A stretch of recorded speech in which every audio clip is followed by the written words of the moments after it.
Let's give them a chance to sit down and then we'll go. Here comes Dr. Marks. All right. Okay, I'd like to call this regular meeting of the Lake Lore Town Council to order. And this is on July 10th, 2018 at 5 p.m. And so I ask all of you to please stand. We'll have our invocation followed by the Pledge of Allegiance. Gentlemen, if you remove your caps, everyone please bow your heads. Heavenly Father, thank you for the many blessings you've bestowed on our community. As we gather here in public service to our town and its citizens, we ask for your divine guidance and wisdom to help us govern effectively, to do what serves the greater good and best interest of our citizens, and to be good stewards and guardians of this beautiful place we call home. In your name we humbly ask these things. Amen. Amen. Amen. We'll say the pledge. I pledge allegiance to the flag of the United States of America and to the republic for which it stands, one nation, under God, indivisible, with liberty and justice for all. Thank you. Please be seated. All right. We'll begin our agenda tonight with the adoption of the agenda. I understand there's at least one or two revisions. The commissioners would like to make some changes. Yes, sir. Under consent agenda B, I would like to remove budget amendment 228 from our consent agenda and place it under unfinished business item C as part of the discussion on the Knight Holloway project. Okay. The consent agenda item C, I have some edits to that document.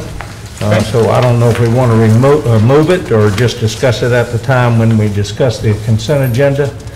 We also have some edits to the meeting minutes that have all, well, I've seen them all, and I've provided comments back to Michelle.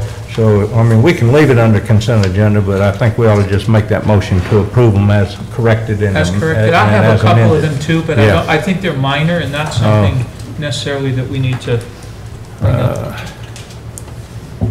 Anything else? Not to amend the agenda, no. Okay, very good. All right, so you'd like then to make a motion to that effect, to amend the agenda, to move that 228 back into unfinished business in conjunction with item C? I did. Move that? Yep. Is there a second? I'll second. Second by Commissioner Cameron. All those in favor say aye. Aye. Opposed, same sign. Okay, that kind of brings us to item 3, which is the mayor's communications. That would be me. And I have just very brief communication. I want to publicly thanks and commend our police and fire folks that were responsible for helping us deal with the 4th of July celebration. I did not have a chance to be downtown during that particular event, but I've not heard one negative comment, which tells me, based on other years, that we must have done a good job, or I would have. And so I want to commend you all for doing that. I know Public Works was a part of that with the road ribboning and so forth, so nice job. That is my only comments for this evening. That brings us to item 4. Mr. Mayor. Yes, sir. Excuse me. While you're under the mayor thing, yeah, and that topic, I've heard some comments, and what I saw myself on the 4th of July is some of the illegal fireworks demonstrations were actually better than the towns. So I am wondering, and from what I've gathered on researching on money spent and so on, they're spending far less money than we are on it. So I'm curious if we're getting our money's worth, and we need to relook that expense. The second thing is I want to wish our mayor a happy 67th birthday. He's now he's as old as John Moore. I'm only 66 and a half already. But thank you very much for that. Yeah. Appreciate that very much, I think. Brown noser. Yeah. Yeah. No, that's very good. Well, all right, then now, with that behind us, we can move to the town manager communications. Shannon Baldwin, our new interim town manager. You have a couple of reports for us here? Sure, thank you, Mr. Mayor. Excuse me, first I'd like to start with a hydroelectric plant update, and Mr. Airwood is here to tell us the latest on that topic.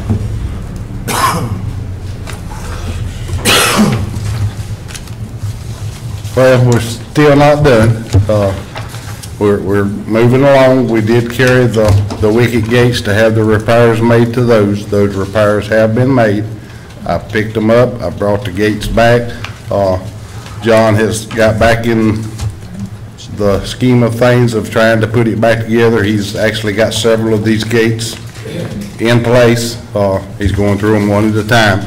We were kind of concerned after they welded the new tube through them that it would odd shape the steel.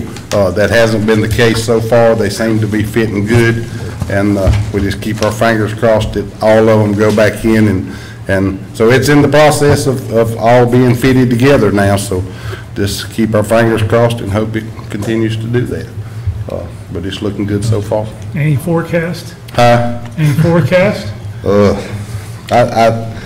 I talked to John yesterday about it a little bit, and naturally there's always things that can come up, but he's planning to work as hard as he can on it to try to get it in, and the more time he can put on it, the quicker it'll be done, you know.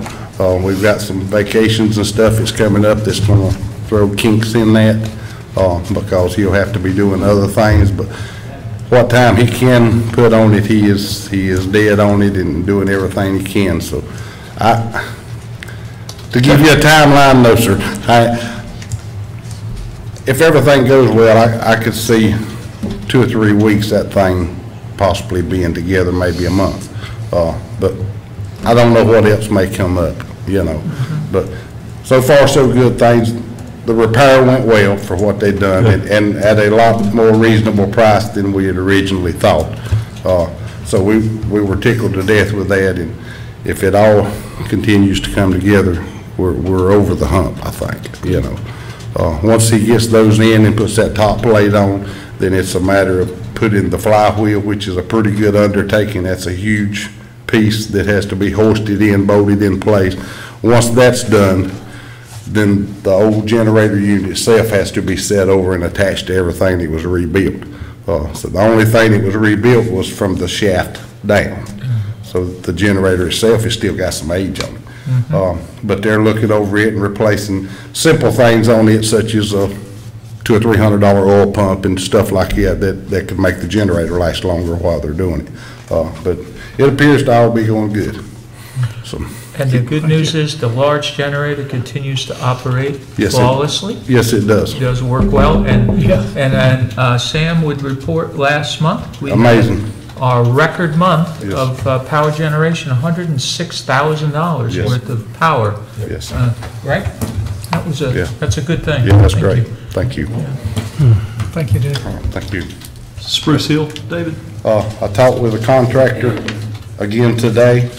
I said, we're into July, you know, I said, what's happening? I said, we got to get this on the road. He gave me a hard date of next Tuesday to be on site, to get started doing that, putting the pipe in and doing the grading and stuff. We have called in a locate with the 811 to have everything located in the streets, so Forrest has given me a hard date of next Tuesday to be on site and get that ball rolling. So. Thanks, David. All right, thank you. Any, since that's been delayed, Yes. any issue, Sam, with the money aspect of the Spruce Hill Road project and the contract we granted? Not yet, no. Okay, okay, all right. The only thing that I could foresee happening is there's some buried personal water lines up through there that are not locatable. And I told the contractor when they get in there and start putting those pipes across, if they hit those water lines and break them, us in-house, we'll go in and repair those lines, get them fixed so they can move on. Right. But any major utility that would happen to be in that road is supposed to be located, and if it is, you know, then we'll have no responsibility there if we hit them. So, all right. Thank you, Dave. Thank you. Sure. Thanks, Dave. Next item was the commercial center, or the strip center, where we're going to relocate the ABC store. The latest work on that site, we had ground penetrating radar, and so they located all of the storm drains on that property, and those now have been mapped. David Odom's firm, they've mapped those, they've produced a site plan, so now they're in the process of coming up with recommendations in that we'll pass on to the steering committee. So once we have that in place, then we can start to work on the other items. So we're moving forward with that, and that's the latest. And we're hoping in the wintertime we'll have some people to quote on it. Yes. Better. Exactly. Next item is the part of grant update. As you recall, council asked that we speak with Partif about the grant that we have in the pipeline with them. I did speak with them, and right now we'd like to, our recommendation is we keep that in the pipeline. They feel like that's going to score high. We're probably going to be funded, and then when we're ready to make a decision about that, we can get back with them and let them know that everything right now is good and we're okay. Recommendation is to leave things as it is and let it move on through. So if we do that, it gets approved, and then for some reason we decide not to use it because of the other potential use of the property, does that hurt us with regard to part of grants in the future? I asked that question, and the word that I got back was no. Okay. That certainly has to do with your justification as to why I think we have a great case as to why we would turn down that grant. Yeah. So I think we will be fine.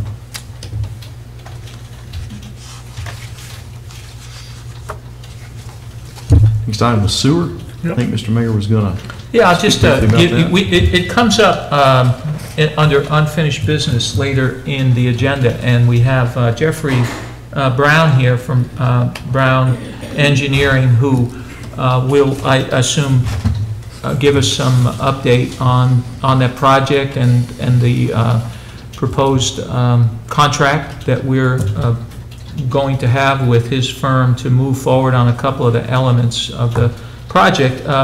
It suffices to say, and as a status report, we are continuing to try to push this project along forward.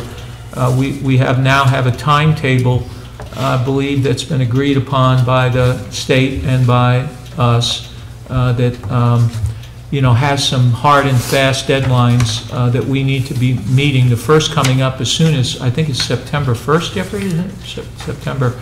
And so, we need to have a sense of urgency, and we do. And so we've had several meetings with Jeffrey and his father, Harlow, who's been a consultant with us for many years, looking at the project and how to proceed, and especially in terms of how to coordinate and deal with the state regulatory folks who, and also the finance people that we're dealing with, to make sure that we're all on the same page and marching forward with their support and approval. And so far, I believe that's the case. So we'll get to this a little bit later, Shannon, in the contract amendment. Sounds good. I think the last item on the list was Buffalo Creek Park update, and we've asked Larry to come and speak to us about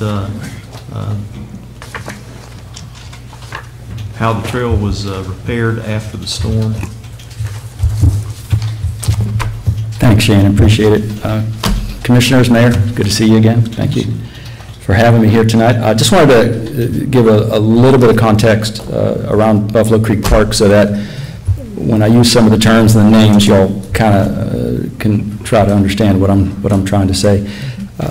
Buffalo Creek Park is our new 1,527-acre park off of Buffalo Creek Road. It is composed of two parts, if you will. There's a front country BCP Loop Trail, which has been around for, oh gosh, about 4 years now. That was the initial 200 acres that the town got and was the initial Buffalo Creek Park. So when I say BCP Loop Trail, that's the front end. It's about 3.5, 4 miles of a loop trail there. The second half of it is roughly 1,327 acres that the town recently got over the last year or so, in which we just opened and built an 8-mile trail, more of a backcountry trail, 8 miles or so, called Weepatch Mountain Trail, which starts at the top of a BCP Loop Trail and goes all the way through what used to be Weepatch Mountain into the Chimney Rock State Park and ends at the summit of Eagle Rock, which is also in Chimney Rock State Park. So there's the front part, BCP Loop Trail, and there's the second part, Weedpatch Mountain Trail, which is all within Buffalo Creek Park. All right. So like many of the assets in town and across the area, Alberto did not spare us over at the park. Because of the rain and the flooding that there were, we had to close BCP, the park, back on June 1st.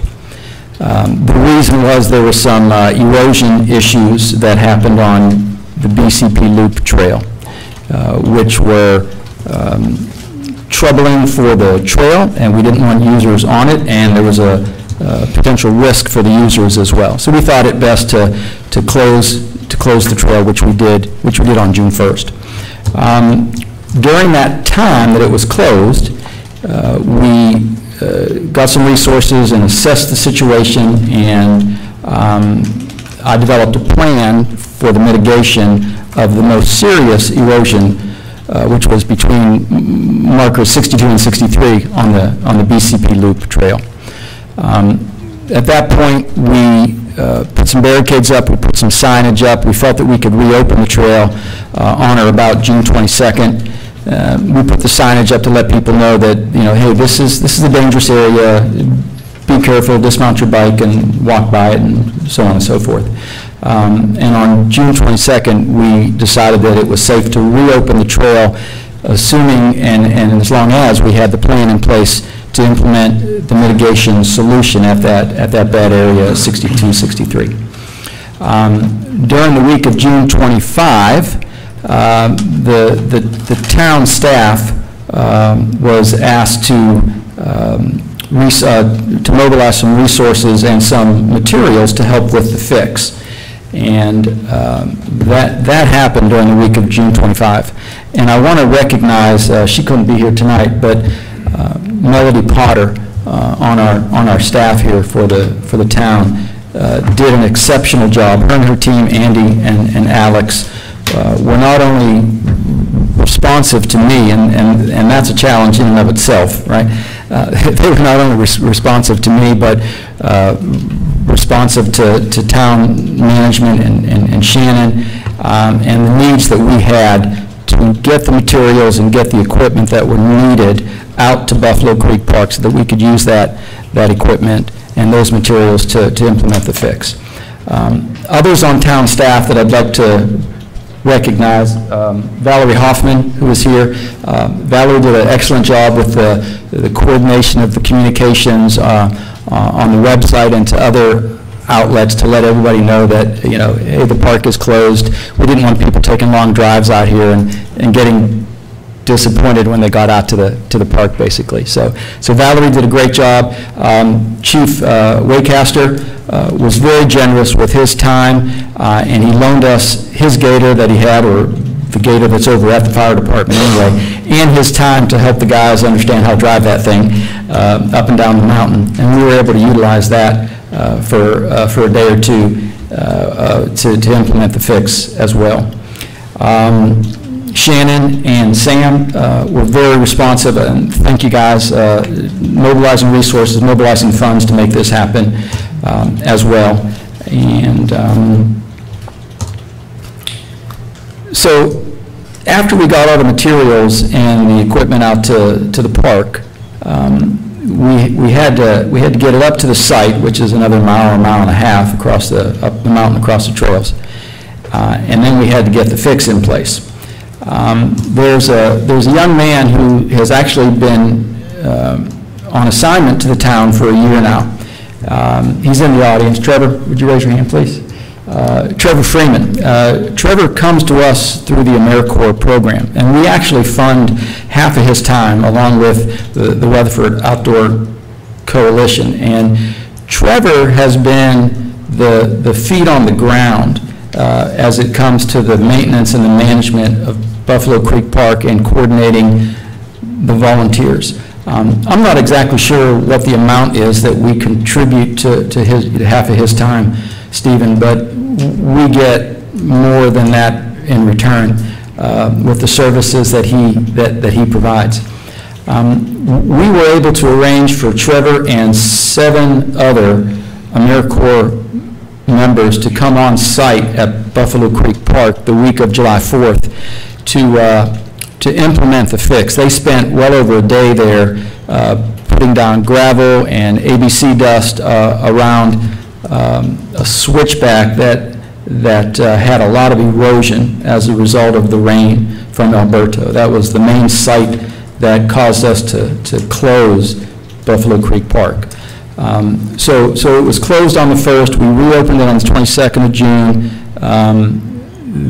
These guys implemented the fix on July 5th, which was last week, and just did an outstanding job. And all those 7 AmeriCorps members, we were not charged anything for that. That came courtesy of our good friends over at Conserving Carolina. They have proven time and time again to be a wonderful partner to the Parks and Rec Department and to the town as a whole. And this is just another example of that. So Trevor was there, feet on the ground, leading that team in the fix last Thursday. They did an outstanding job. We had a lot of rain on Saturday. The report on how the fix held up was it held up magnificently. No issues with that. And so I'm very, very pleased and very happy to report that not only is the park back open, but the trail is has been fixed in that one spot that caused the closure, and the guys did a great job. I think the takeaways from this, if I can add my perspective on that, the sustainable trail design that was used on Weed Patch Mountain Trail, which was the recent trail that was opened, there was no problems at all on Weed Patch Mountain Trail. That's that 8-mile section from the top of the loop up to Eagle Rock. There was no problems at all on Weed Patch Mountain Trail after Alberto. That speaks to the design and the construction methodology that was used on Weed Patch Mountain Trail. And that was done recently over the last year or so. The BCP Loop Trail was a little bit different. It was designed and constructed differently, and we're going to have issues with that because of how it was designed and constructed. But at the same time, I think it speaks to the sustainable trail design that we've used at Weed Patch Mountain Trail, and you'll hear me talk about that, or you'll hear Parks and Rec talk about that going forward as we look at implementing new trails. And I think that's a really important thing to do and to embrace. The second takeaway is the need to develop a weather or issue-related closure policy or system for our parks. We were kind of flying by the seat of our pants when we did that, but we were able to coordinate it and we were able to do it effectively, and I think we did it wisely and minimized the time that the park was closed as a result. But that's something that I'm personally taking on as part of Parks and Rec to at least get that ball rolling as far as setting some kind of closure policy or system in place that we can use for our trails and our parks. So you'll be hearing more about that in the upcoming months.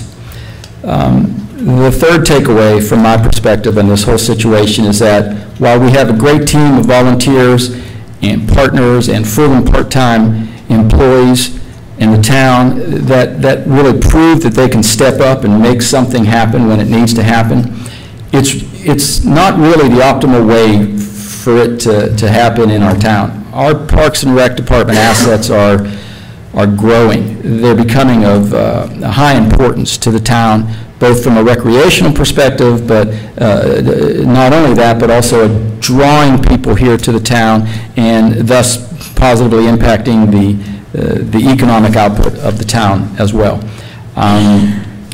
So in order to increase the effectiveness of Parks and Rec, I would like to just suggest that having a more formal position to lead the Parks and Rec department is probably something that's a really good idea. And that'll help, that kind of full-time position will help lead and guide and foster and continue the growth that the Parks and Rec Board has been trying to do over the last couple of years. Thanks for your time. Any questions? Thanks, Larry.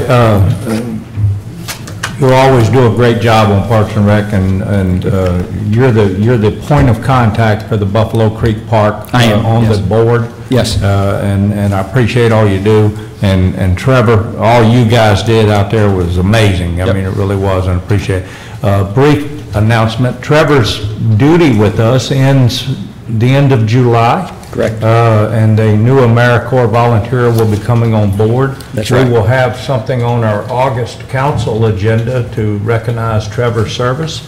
And he and hopefully the new AmeriCorps volunteer will be here so we can introduce them. But thank you very much. You're welcome. Good. Appreciate it. Thank you, gentlemen. Thank you. Good deal. Thank you, Larry. Okay, so Shannon, is that the final segment of your Yes, it is, thing? Mr. Mayor. Okay, good, all right. Any other questions for Shannon while Well, have him there? I had on one of the staff reports from the fire department last November, December, when we approved a district map and also our ALS call out area. I told the fire department then that I wanted to make sure that every month we reported how many calls that they got that were outside of our response area, because I could see over time the same situation occurring with them that has occurred with the police department, where we hardly ever see the sheriff's department up here in this area. They just slowly fade away. We had 2 calls this past reporting period that were outside of the town's response area, and I would like to know where those actually were. I said that the reason for that was that other EMS agencies that are responsible for that area had extended ETAs. Means it would take them too long to get here.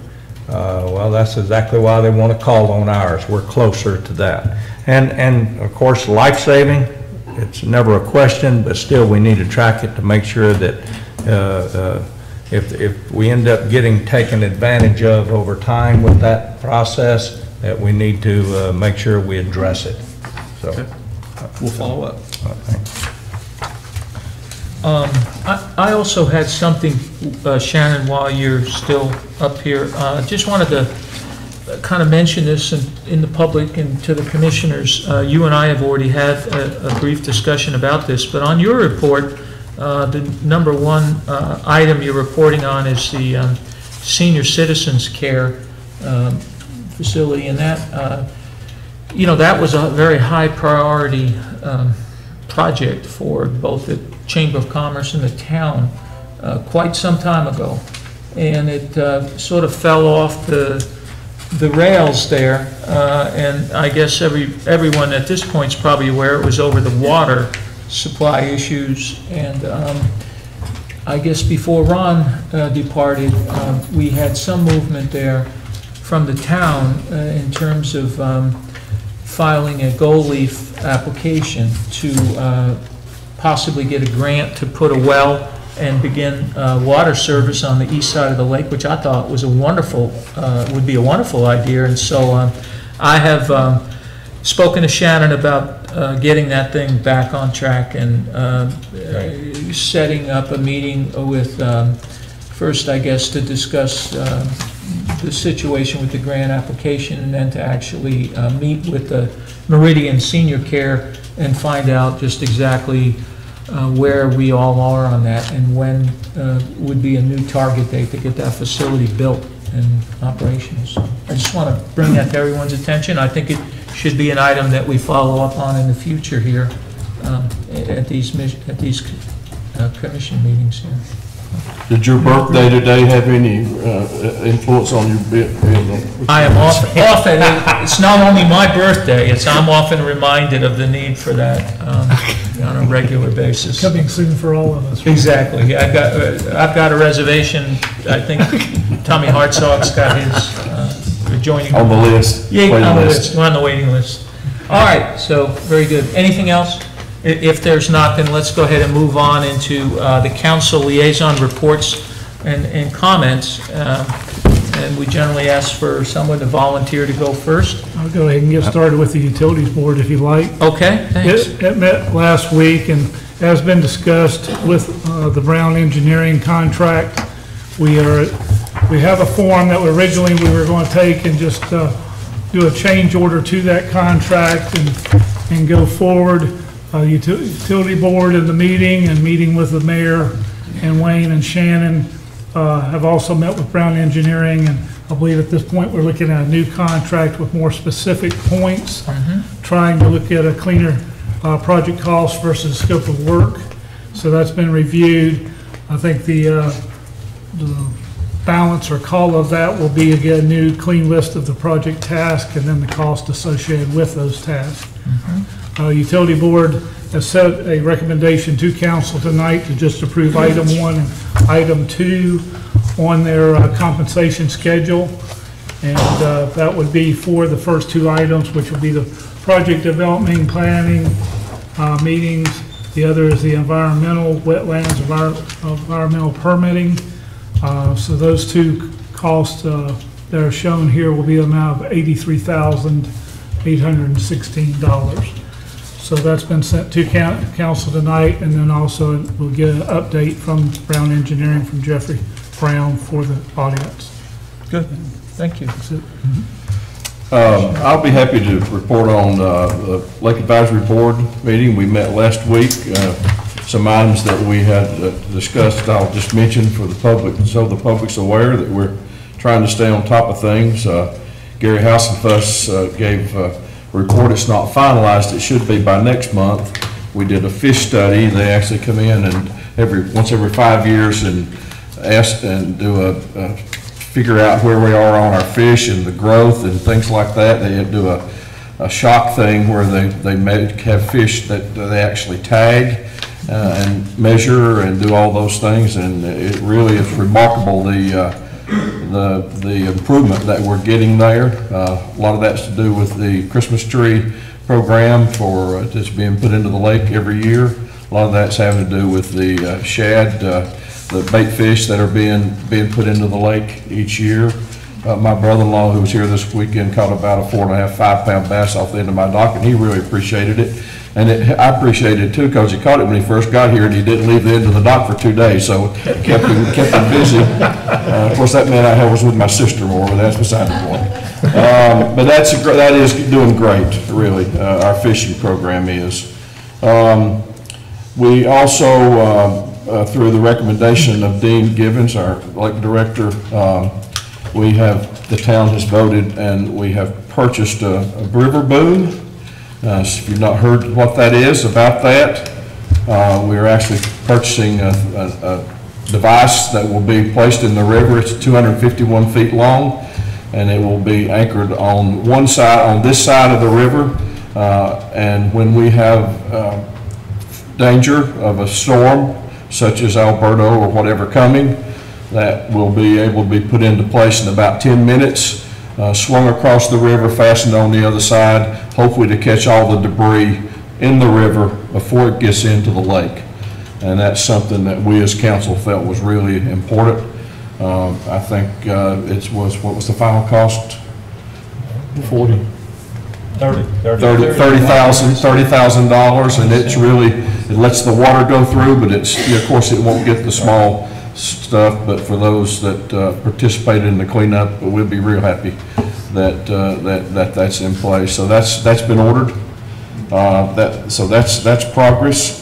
Also, in addition to that, we had to replace part of the boom at the dam that was used to try to move some of the debris, and so that's been put into place. Dean got that in the day before the 4th.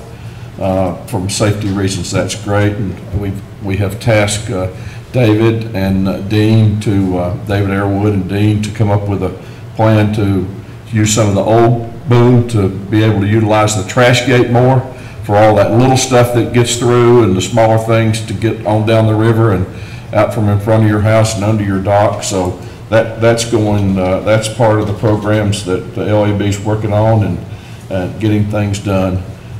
Just to report to you that we did have our backup police lake operations boat through a rod and a motor. The transom was also cracked.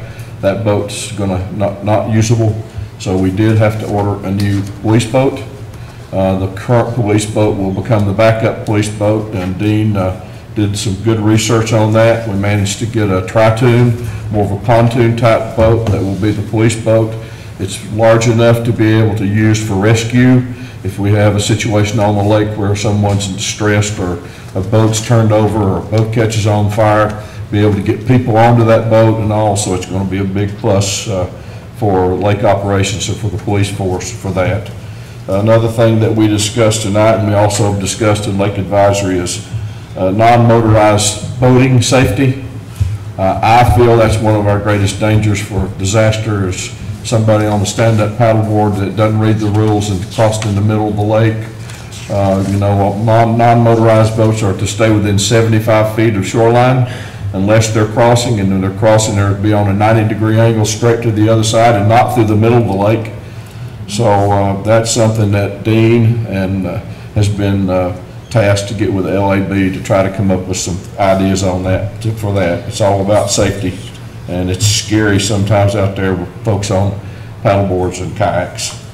And I think that pretty much covers things from Lake Advisory. Okay. Thank you. You want me to report that on? We'd had 8 meetings in a row, and I needed to work, so Kevin covered for me on the ABC board. So I'll let Kevin do the report from the ABC board. He promised me that there would be free samples, and there was not. To celebrate your birthday. Exactly. So I did attend, and there was a very good discussion. The main and virtually only item on their agenda, at least on the agenda we started with, was the budget for next year. And the ABC board did adopt a balanced budget for next year. It's a fairly uniform income and expenses over there, fairly stable operation. Some minor increase, though, in the amount of income. The last couple months, the sales have been up, which are good for them. I guess the only significant increase in the expense column, other than the cost of goods sold, which mirrors the sales over there, was an increase in the rent number. This has to do with the impending move of the ABC store from its current location to what I think we refer to as the commercial center, the strip center, whatever. And a good deal of the meeting then sort of evolved into a discussion about that project and where is it, and you know, is it back on track, and are we still moving ahead? And the answer was to all those things was yes. We're in the architectural design stage. We have a contractor that is under contract now even to us to give us updated cost information as the plans are developed, and they're proceeding, I think they're proceeding along nicely. It remains to be seen what the ultimate budget will be for the improvements, so we'll have to wait and see on that. The rent issue had to do with them as they move into a new space like that, to adjust up the rent to what we feel would be sort of a market rate rent. And of course, that's a significant increase in expense, but at the end of the day, you know, the rental income comes back to the town If you understand the way the ABC works, it's basically a town enterprise, and so the net income from that operation flows to the town anyway. And so it really, the way this works, if you think about it, is, the rent comes to us, there's less net income for us, but at the end of the day, the town sees the same amount of net income from the operation. So anyway, it was a good meeting, and they have a very ambitious board. Looking forward to their new space, and they're talking about making some enhancements that would help their operation perform better. I would say that. So with that, Commissioner Moore. The Zoning and Planning Board met on Tuesday, June 19th at 9:30. I wasn't able to attend that meeting, but I have the minutes, and there was no old business, but under the new business, and from talking with folks who were at the meeting, the bulk of the discussion was on our telecommunications regulations and towers and where they can go and shouldn't go. And the bottom line on the thing is that we last amended those regulations in 2003. So that's 15 years ago, and we all know what how cell phone use and so forth has grown since then. So it was determined that we probably need a hard reset on the whole on our whole ordinance. There are new 5G technologies coming down the road that will use telephone poles and street lights and things like that to gather and relay signals, and so there was a lot of good discussion on it, and a lot of concern for our view sheds and ridge and ridge restrictions, but they're going to dig into that deeper and come up with a recommended ordinance for telecommunications. Commissioner Whitman. Thank you, Mr. Mayor. First of all, the Board of Adjustment and the Lake Structure Appeals Board were canceled. There were no cases. A couple of years ago, and this has nothing to do with Parks and Recreation, the VFW post here disbanded due to not enough attendance, and we had to surrender our charter. Along with that, the flag receptacle that used to be in front of the police department disappeared because it belonged to the VFW and it had to be sent into national or the state headquarters. I've become aware that they have a brand new flag box inside the police department foyer. Very nice and well designed and handcrafted by none other than David Lusk, and I'd like to thank him for that. Great job. It's a beautiful box. So if you have U.S. flags that are ready to be retired, please take them to the police department and put them in that box. Another recognition, and this does tie into Parks and Recreation in a way. You may not be aware of it, but George Whitmer sent a video to the council members. Kellyanne Madden was interviewed for AccuWeather and about the beach, and that aired all the way up in Michigan on the Weather Channel. So I don't know if Valerie has received that link or seen it. If not, I'm going to pass it to you to put on the website for others to see. Kellyanne was very eloquent, very professional in her remarks, and did a great job representing town of Lake Lure and the beach. George, you have a great crew. Thank you.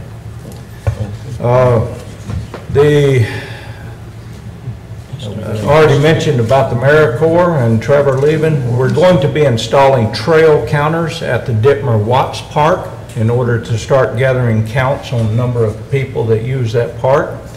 The Flowering Bridge, if you made donations and purchased a brick for the Flowering Bridge, those bricks have now been permanently installed, the new ones.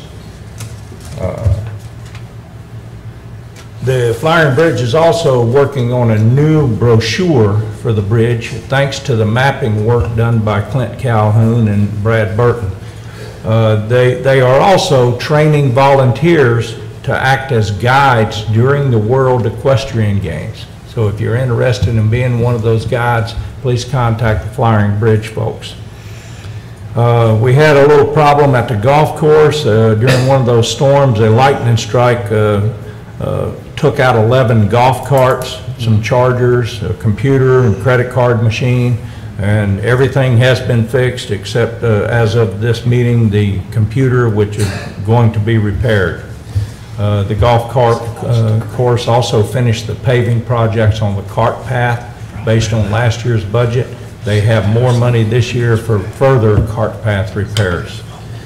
You heard Melody Potter's name mentioned earlier. Of course, not only did they have a lot to do with regard to Buffalo Creek Park, they also had a lot to do with the trash cleanup from Alberto, and they also had a lot to do with the beauty of all our parks.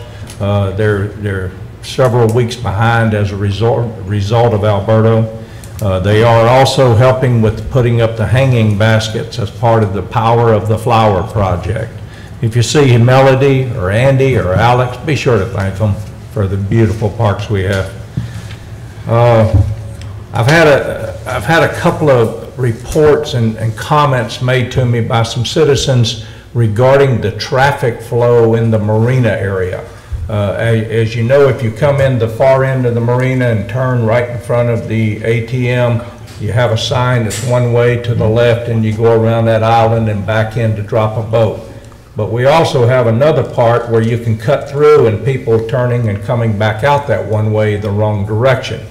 We were asked, or I was asked, to have the Parks and Rec Board look at and try and determine whether or not we should try and change that traffic flow to all one way around the main point and back out to simplify that. Also, there's some of those areas there where there's barely enough room for 2 vehicles to pass anyway, so it might be wise to change that. But the Parks and Rec Board is going to be studying that. There has been a request was made to change the speed limit from currently in front of the condos by La Strada, where it starts 35 going out of town, to move that point further up the road towards Harris Road, and at Harris Road start the 25 coming in. We've always had problems with, currently the 25 speed limit sign is at Pool Creek, and people just don't seem to get slowed down enough coming around the beach area. The Parks and Rec Board, in discussing that, want to look a little further and want to broaden it further. They're looking at and discussing whether or not to change all the way from Boys Camp Road to Washburn Road, 25-mile-an-hour speed limit. So if you have any input on that, let your Parks and Rec reps know, or let any of the commissioners know. And that's all I had on the Parks and Recreation. Thank you very much. Okay. All right, thank you. Commissioner Kilby has one other comment before we close out on these reports. One other thing kind of falls in line with what Stephen's talking about. I was made aware of this by my neighbors. I don't get USA Today on a regular basis, but on June the 7th, a front page article under smartertravel.com on USA Today was a front page article that was titled 10 Awesome Lake Towns in North America. And Lake Lure was one of the 10 towns that was in that article on the front page of USA Today on June the 7th. So if you wanted to see that, I've got it pulled up here on my phone. You could just go to USA Today and search for 10 Awesome Lake Towns in North America, and that article comes up, and it's pretty complimentary for Lake Lure. So you might want to check that out. Not surprising. Okay, well, if that's wraps up our council liaison reports and comments, it brings us to item 6, which is our section on public comment, where we invite the public to come forward, and we ask that you sign up. And if somebody would like to come forward that has not signed up, now's the time to do it. So Shannon, can I impose on you? Could you grab that sheet and just let's see if anybody's on there, and if so, who is it? And we'll. Okay, looks like we did. person, Mr. Mayor. Well, thank you. Good. Well, we have a person here. And that person I know very well. That's Mr. James Kane from Rumbling Bowl Resort. James, you like to come forward, please?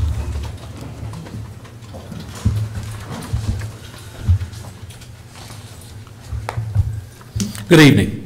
I'm James Kane, one of the managing directors at Rumbling Bald Resort, and just want to thank you, Commissioners, Mayor, for your time this evening, and just wanted to express Rumbling Bald's support of your consent agenda item D. That's the extension of the suspension of the golf cart ordinance until the August 14th meeting. After your May 1st special meeting, Rumbling Bald did go back, had 3 town hall style meetings. We compiled that information, made contact as we were instructed with town staff, but due to some changes, that meeting that we had scheduled was delayed. Had an opportunity to meet with Shannon toward the end of June, and then the mayor and Shannon last week, and to discuss some of the comments, some of the items that our membership brought to the table. And unfortunately, we were not able to get everything together as you asked us to for this meeting, but we appreciate your consideration in extending that suspension into your next meeting, and Rumbling Bald Resort remains committed, working with the mayor and the town manager in order to get this proposed document to you at the next meeting. I think we're very close to being there. I think, yeah, very good. Well, thanks a lot, James. Thank we you. Appreciate working with the resort and, you know, as a partnership. Shannon. Thank you, James. Shannon? Yes, there was one more person that wanted to speak that just came in. Okay, sure. Come on, come forward, and please introduce yourself and your address, and All right. we can, As a political candidate, is that gonna be okay? go ahead, sure. We can take a minute or two of that, sure. All of us were at one time or another. Yeah. Of course, I'll address everybody because the position I'm running for is sheriff. My name's Freddie Ooten. I live in the Boston community. I'm a police officer in the city of Broughton. I've been there about 3 years. I spent most of my career at the sheriff's office as a narcotics detective. I started at Spindale. I worked with Mr. Collins back there at Spindale when he started as a young man years ago. I'm in my 17th year in law enforcement. 19 years as a firefighter, so I believe that service, you got to be a servant before you can be a leader. And early on, I have give all into the community, and I feel like, you know, at this point in my career, I want to give more. And I feel like, you know, in city limits, I can only do so much. I understand the importance. I started in a small town. I'm now working in a small town. I understand that all the communities in the county is what makes this great county. I've looked at several things, and I thought I ain't gonna hold anybody long. I just want everybody to be able to put this ugly face with a name, Freddie Ooten, when you see those red and yellow signs. I'm by no means a politician. I've chose to run unaffiliated. I know that puts me at, you know, even a harder job. I am a registered Republican, but I've chose to go this route because I want to give back to the community. You know, when it's said and done, I don't have to owe anybody other than the citizens of this county. I know we have a drug problem. I know the drugs are the root of all of our thieving. You know, I've done work up here, but this community up here, y'all have a great community in the county.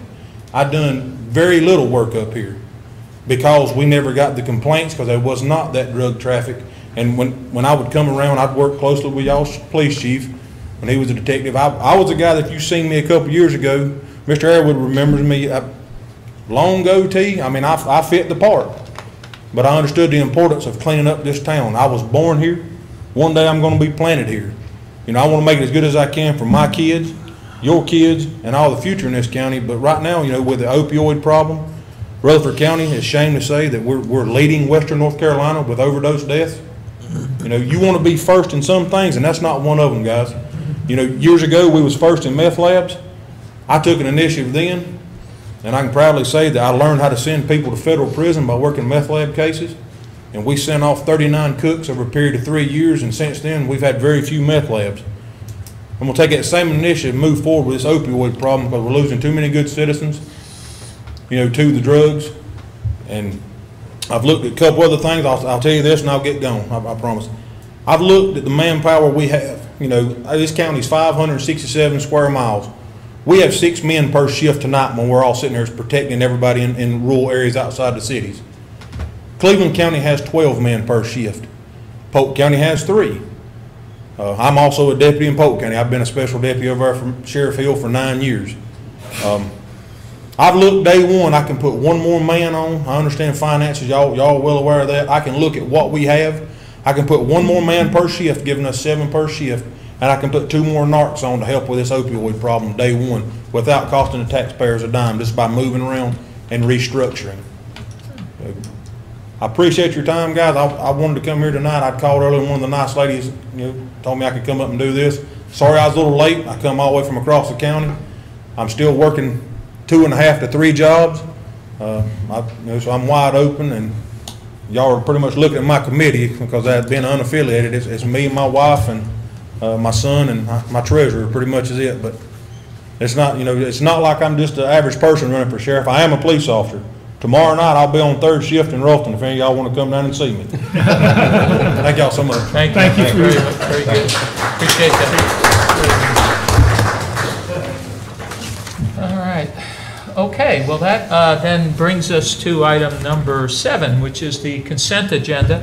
And we have had one change to move Budget Amendment 228 out into unfinished business under item C. So I would entertain a motion to approve the consent agenda as amended. Well, with regard to item A, which are the minutes. Yes, sir. I've had corrections on several of those sets of minutes I've already given to Michelle. Nothing of substance and changing context, just corrections, basically corrections. And I have seen all 4 sets of minutes. So with regard to that, I would just simply say that to approve them as part of the consent agenda, to approve them as corrected. As corrected. And the Marks Enterprise document C, of course I had some edits on that, but then I found out you were the author of that, and you've already taken care of those edits. So no problem there. And D, of course, is to extend the suspension of the golf cart ordinance until August 14th. So I make a motion, we approve the consent agenda based upon those comments and amendments. Very good. Is there a second? I'll second it. Second by Commissioner Cameron. Any further discussion on that? If not, all those in favor say aye. Aye. Opposed, same sign. Okay. Brings us to unfinished business. First item under unfinished business is a resolution, and this is a resolution amending Article 5 of our pay plan. This deals with on-call and callback pay for town personnel, and we're making a motion to adjust the language in our personnel manual. And so, Shannon, is that? I did. I spoke briefly with our personnel director about this. This is something I know that she and Mr. Airwood have been working on. And to the best of my knowledge, it does reflect what has already been discussed, unless Mr. Airwood would like to add something to that. That's the sum total of my discussion with her about this. Okay. This is something that's come up a couple times now, right? I think we've landed on the, we feel like we've now landed on the right formula for doing this that seems equitable for all of the employees involved in this program, and from a town standpoint and a budgetary standpoint, something I guess we've all agreed we can live with in our budget. Is that the case? Yes. Yes. Okay. All right. I'll be glad to make a motion to adopt Resolution 18-07-10, amending Article 5, the pay plan, Section 11, on-call, callback pay of the personnel manual. Okay, we have a motion. Do we have a second? Second that. All right, second by Commissioner Kilby. Any other discussion? If not, all those in favor say aye. Aye. Opposed, same sign. Thank you very much. Now that brings us to item B under unfinished business. This is, deals with the engineering service contract with Brown Consultants, and of course, this contract then deals with the low-pressure sewer system that we are proceeding with in lieu of what had been the Green Line project. And so we have here with us this evening Jeffrey Brown, who is a consultant, I believe the president of Brown Engineering or Brown Consultants. And Jeffrey, if you give us a little bit of background and what we're doing here and why, and then we'll take up the motion to approve these first couple items in the contract, okay? I can. Thank you, Mayor, Council, Shannon, for your time. Where we are right now with the state, the SRF loan, is that they have approved what they deem the change of scope from the Green Line to pulling the sewer system out of the lake and with a low pressure system around the lake. And part of that process includes restructuring. They set milestones. And the first milestone, it's a negotiation with the state, between the state and the town. And the first milestone is to submit what they call the revised engineering report. And it's primarily an audit document. It's a justification financially. It's the financial analysis and just project justification to make sure that it still meets the original scope and needs assessment for the town, which justifies the loan. And so that document has to be redone and resubmitted. And that's the September 1 deadline that you see, that I believe is in your packet on page 1 of 3 of what my father Harlow had sent to Shannon and you, Mr. Mayor. That's September 1 of 2018. Included in that deadline, which is on page 3 of the attachment that we sent to you, Mr. Mayor and Shannon, is item 3.0, the environmental review, which is an environmental document, which is required because, recall, these monies are actually EPA money that trickles to the state, and the state then sends it out to the towns. So EPA requires an environmental report to be done. Now that we're no longer running the Green Line from the sewer plant to Spindale, and we're running around the perimeter of the lake, thus a new environmental report. And inside of that report, or in addition to that report, we have to submit what we're calling a categorical exclusion document, which includes copies to the U.S. Army Corps of Engineers, Fish and Game, and North Carolina Historical. They want to make sure that the path of the project doesn't impact environmentally sensitive areas, historical areas, and with the Corps of Engineers, that's their jurisdictional waters. So item 3.1, which is a third piece, really falls within the category exclusion environmental piece as well. We broke it out because U.S. Army Corps is such a standalone large piece of that puzzle. So what we're asking for, what we asked for was the approval to continue on to get the ER, the environmental, and the categorical exclusion documents together to meet the September 1 deadline. That will keep the loan process in place, and that will continue the town moving forward. It will also, keep in mind, this goes to SRF, which is a part of NCDEQ, which Mr. Air was dealing with down at the plant and in his collection systems, which has been deemed, both are deemed problematic at best.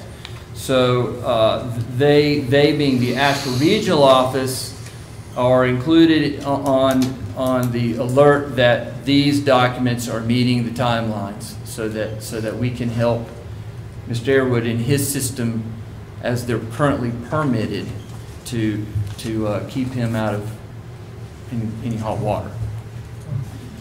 So that's it in a nutshell as far as the timeline. Now, again, I believe I stated to you previously on the timeline. That first date, September 1, is what the state has offered. The other dates, I actually talked to Mr. Polig, who is our representative with the state, today. And he, I made him aware of this meeting, and he said, wonderful. So based upon the outcome of this meeting, we will be able to then set in stone these final other dates, which would be the bid and design approval deadline and the advertise and the execution of the contract. So those last dates, there's still a little bit of room there, quite honestly. Right now, this is what we're operating under, but those dates very well may shift a little bit, but that's going to come from Diener themselves, not so much else. So this is kind of a working schedule right now. This is a working schedule with the idea that the key piece to this is the ER, the environmental report, the engineering report, and the core process by September 1 right now.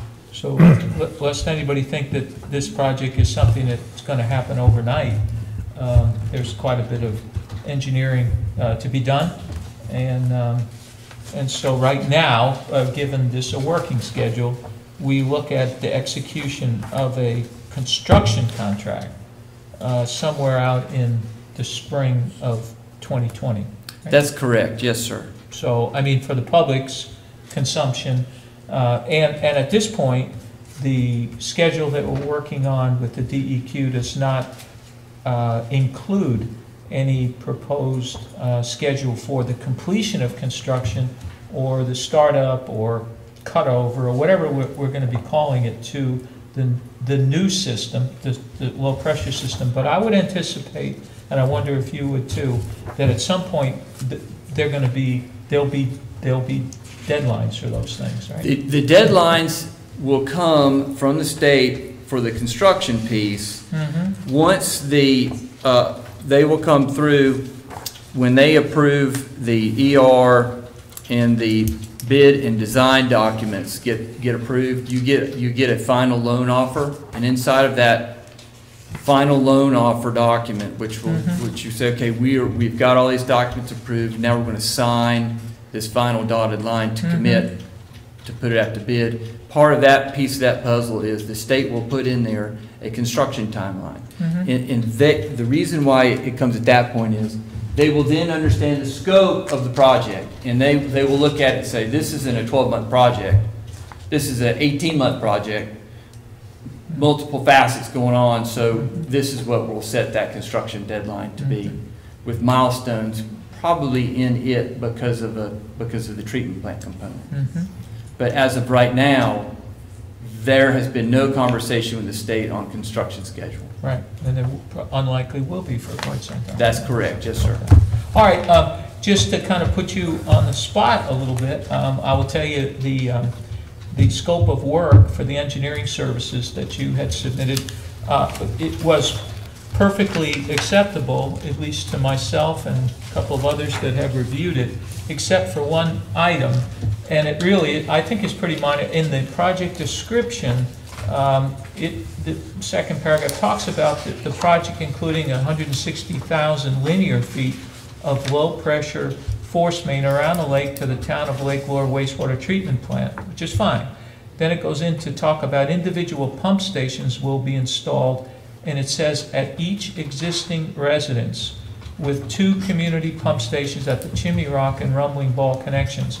What my understanding was, and what I think we have discussed, is the potential for there to be some networked customers, I would say, where we may have existing associations or things that already have existing pump stations that could be economically connected to the system, right? That's correct. So the notion that there would be installed at each existing residence, we're proposing just change the language to say will be installed as needed for existing residences. That's our proposed change, and otherwise we're good to go. And that's a fair assessment of our conversation multiple times, and I think that the Harlow's probably trying to scope this out in broad terms, because that's going to be a consideration that we're going to have to decide in the field. Exactly. Quite we don't want to. honestly, so. I mean, not that we don't want to just hem ourselves into having one pump station at every single residence. We'll look for economical solutions to that when we get to that point. Well, we can clearly make that change and resubmit the document with that change for the scope to you. Would you do that? I will, and that's actually, it's important to do that because this document becomes a piece of the engineering report that the state will review anyway. And Ken Pollock and I at the state talked about that today, actually. Okay. That this all becomes a part of that engineering report as an audit document. So. Okay. All right, that was my comment. Any commissioners? Just one comment was that we discussed earlier among ourselves about, it's my understanding we're looking at more of a self-contained portable treatment plant versus modular type construction like we use on large subdivisions and such things as that. And the location of using more than one, possibly saying for a Chimney Rock area, you could put one and put it there, and then one where the existing plant is, and maybe one even over at Rumbling Bald. I just want to make sure that that theory is being kicked around, because as a design, there's nothing says we just have to put this one package unit or two package units at the sewer plant we have now. I'd like that open thought that we could put several units around our properties, understanding we gotta get back to the river, but why limit ourselves to the one sewer plant location and not have the thought of maybe one at Rumbling Bald, one somewhere else towards Chimney Rock or here in Lake Lure. But I just would like that through the engineering thoughts to be be considered, because it's a long ways from Rumbling Bald to get all the way back to us where we could treat it, and then after it's treated, it's only dirty water going back to the river. So just from a thought of operations and cost, I felt like the discharge of a 2-inch pipe to the river or 4-inch is a whole lot more reasonable than having treated or untreated waste piped all the way back to a treatment plant location. So it's just food for thought. Well, it's a good time to have it, because that's part of the, the engineering report is a financial, an alternative analysis document, and we have to flush these out for the state, and that would be, I suspect, a good alternative to have flushed out during this time period. Right, because these systems are used in many locations and they're self-sufficient and have a large capacity. Why limit everything has to be in one location? By spraying them around, I think we would reduce cost, and it would be a cleaner process for us. Thank you. Just my thought. I had a question on the 160,000 linear feet. Since we don't know where the wastewater treatment plant is going to be, not necessarily in the current location, is that a solid enough estimate? Does it need to be more? Or are you hurting yourself with that estimate?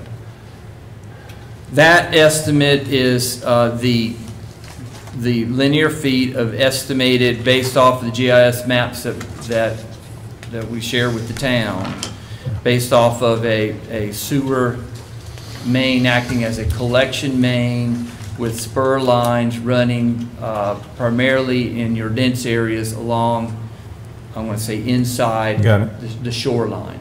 And